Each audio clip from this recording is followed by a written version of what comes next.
It is less than a year since Theresa May first made this journey to Buckingham Palace when she was invited by the Queen to become Prime Minister.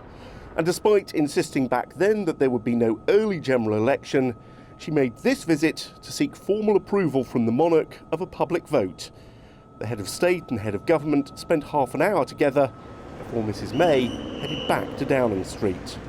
As Theresa May leaves Buckingham Palace, she is still the Queen's Prime Minister. She will hold that job at least until the 5 weeks of this election campaign are over, and the opinion polls predict she is likely to hold on to that job, to be re-elected as Prime Minister. But we know the polls offer no guarantees. This is a high-stakes political gamble by Theresa May.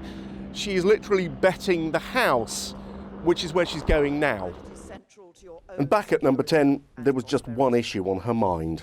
Because while there is enormous opportunity for Britain as we leave the European Union, if we do not get this right, the consequences will be serious, and they will be felt by ordinary working people across the country.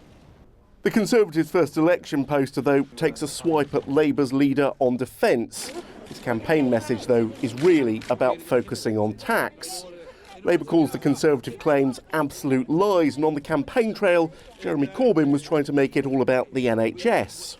The Conservatives underfunded the NHS, and even the Conservative-dominated Select Committee in the House of Commons concedes that. At the moment, the sustainability and transformation plans being put forward by the government are threatening A&E departments all over the country.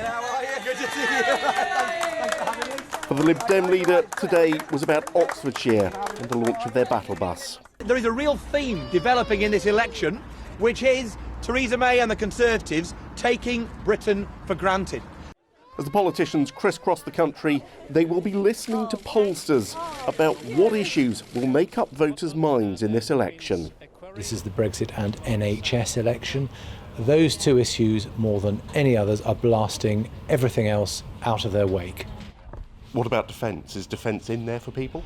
Defence is seen as an issue, but it's down there in the 20% sort of mark, whereas between 3/4 and 4 in 10 voters say that their vote's going to be determined by the party's positions on either Brexit or NHS. There's a sense in which the public have sort of forgotten about defence, which is a shame. Professor Michael Clarke has advised MPs and governments on defence for more than 20 years. And he believes while defence might not make much difference to the result of this election, the election result could make a lot of difference to Britain's defence. It'll always be known as the Brexit election, and that will have a bearing on how we may use our defence capabilities, which the Europeans all want, and they want us to be part of it. And so how hard we bargain with those things. If we're going for a soft Brexit, then we don't need to throw defence into the mix very much, really, because it's just there. If we're going for a hard Brexit, and these negotiations with the EU are going to be really tough, then I think the government will reach for defence as a bargaining chip, and that will be a little bit problematic. If we look back at the last election discussions on defence, spending, the NATO 2% commitment, Trident, sizes of the armed forces, are all those things sorted now? They're not an issue in this election, or are they? All of the big commitments are already there. So Trident, the size of the army, the need for maritime patrol aircraft, all of those are settled. But everywhere you look in the defence budget, where there are numbers at stake, it's very uncertain. How many F-35 aircraft are we going to actually buy? We've only ordered 14. How many Ajax armoured vehicles is the army going to get? They haven't made it clear. How many Type 26s are we actually going to have in the end? Because those orders are still not confirmed. In short, this election brings uncertainty once again for defence. Previous promises are consigned to the scrap heap. The only promises that can be relied on now are those made in the party's manifestos, which haven't yet been published.